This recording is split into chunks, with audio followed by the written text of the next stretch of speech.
আসসালামু আলাইকুম, আমি কিয়া রহমান আমার কুকিং চ্যানেল থেকে আপনাদের সাথে আবার একটা ব্লগ শেয়ার করছি। আশা করছি আপনাদের কাছে অনেক ভালো লাগবে। সামার আসলে টুকটাক গার্ডেনিং করতে আমার অনেক বেশি ভালো লাগে। কারো বাসায় আসলে নতুন কোনো গাছ দেখলেও আসলে দুই একটা চেয়ে নিয়ে আসি, এরকম একটা অবস্থা আমার। টুকটাক যারাই আসলে গাছ লাগাতে পছন্দ করে সবাই মনে হয় এরকমই করে। সবজি বাগান ঘুরতে ঘুরতে আসেন, একটু জ্ঞানের কথা শেয়ার করি। আজকের ভিডিওটা হচ্ছে সম্পূর্ণ ভাইয়াদের জন্য। তারা আসলে আমার কথাগুলো মনোযোগ দিয়ে শুনবেন। কখনো কি আসলে চিন্তা করছেন যে আপনি কি আপনার স্ত্রীর সাথে কখনো অন্যায় করতেছেন কিনা? আমাদের এখনকার আসলে শিক্ষিত সমাজে এমন কিছু হাজবেন্ডরা আছে যারা হচ্ছে বউকে মানসিকভাবে অসুস্থ বানায় ফেলে। আপনি কি আসলে সেই দলের একজন, নাকি আপনি আপনার স্ত্রীকে কেয়ার করেন, গুরুত্ব দেন? দিন শেষে কি আসলে আপনার ঘরের বউটাকে জিজ্ঞেস করেন তুমি কেমন আছো, আজকে কি খাওয়া দাওয়া ঠিক মতো করছো, আসো একসাথে বসে খাই? আমরা মেয়েরা আসলে সারাদিন কাজ করি, যত যাই করি, ওই যে হাজবেন্ড এসে যখন বলে আজকে সারাদিন কি করলা, তোমার দিনটা কেমন গেল, জাস্ট এতটুকু ছোট্ট একটা কথার কারণ সারাদিনের পরিশ্রম, সারাদিনের কষ্ট সব ভুলে যায়। সত্যি বলতে কি আসলে আজকালকার সমাজে স্বামীরা বুঝেই না অনেক সময় তার স্ত্রী যে মানসিকভাবে অসুস্থ হয়ে পড়তেছে। আজকালকার আসলে সম্পর্কগুলো ভেঙে যাইতেছে এই কারণেই। দেখা যাইতেছে দিন শেষে কেউ কাউকে আসলে বুঝতে পারে না। আসলে সব ভাইয়াদের উদ্দেশ্যে বলবো, অন্তত পক্ষে প্রতিদিন একবার হলো বউকে জিজ্ঞেস করেন তুমি আসলে কেমন আছো, তুমি কি আমাকে নিয়ে হ্যাপি কিনা, আসলে তুমি কি চাও। ঠিক যেমন আপনারা প্রেম করার সময় সবকিছু একটা মেয়ের খুঁচিয়ে খুঁচিয়ে জিজ্ঞেস করেন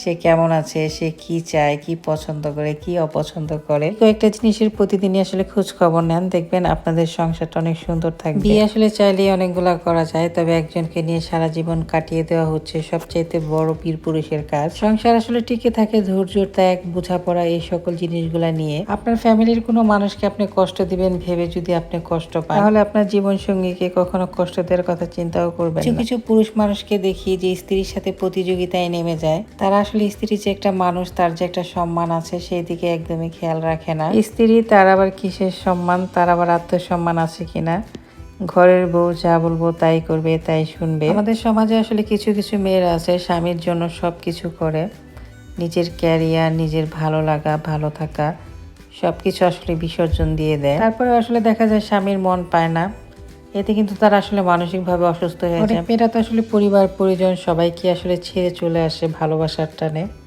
অন্য একটা পুরুষের হাত ধরে। সেই পুরুষটাই যখন তার মানসিক রোগের কারণ হয়ে যায়, আর এই কষ্টটা কিন্তু সে তার ফ্যামিলির সাথেও শেয়ার করতে পারে না। বিয়ের পরে মেয়েদের যেমন উচিত স্বামীর সংসারটাকে সুন্দরভাবে গোছানো, ঠিক তেমনই উচিত হচ্ছে পুরুষের নিজের স্ত্রীকে মানসিকভাবে সুস্থ রাখা।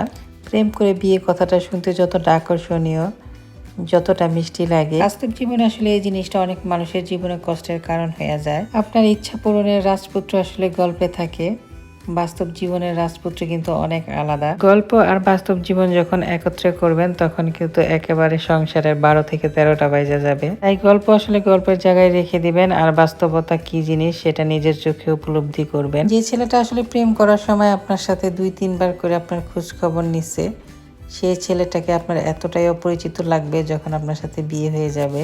আর এটাই হচ্ছে বাস্তব সত্য কথা। মেয়েরা কিন্তু সংসার জীবনে এসে অনেক বেশি আসলে স্যাক্রিফাইস করে ছেলেদের তুলনায়। তারপরে দেখবেন কিছু কিছু ক্ষেত্রে মেয়েদের অনেক বেশি দোষী করা হয়। যাই হোক, নিজের ওয়াইফকে অনেক বেশি বেশি ভালোবাসেন আর সংসারে শান্তি বজায় রাখেন। দিন শেষে আপনারা দুজনেই দুজনার, আর কেউ আসলে আপনাদের পাশে থাকবে না। যাই হোক, আজকে একটা সুন্দর মোমেন্ট আপনাদের সাথে শেয়ার করলাম, আশা করি ভালো লাগছে। রান্নার রেসিপি আসলে শেয়ার করতে চাই, কিন্তু সময় আগের মতো পাই না, তাই আর করা হয় না। তো যাই হোক, সবাই অনেক ভালো থাকবেন, আমার এই পরিবারের জন্য দোয়া করবেন।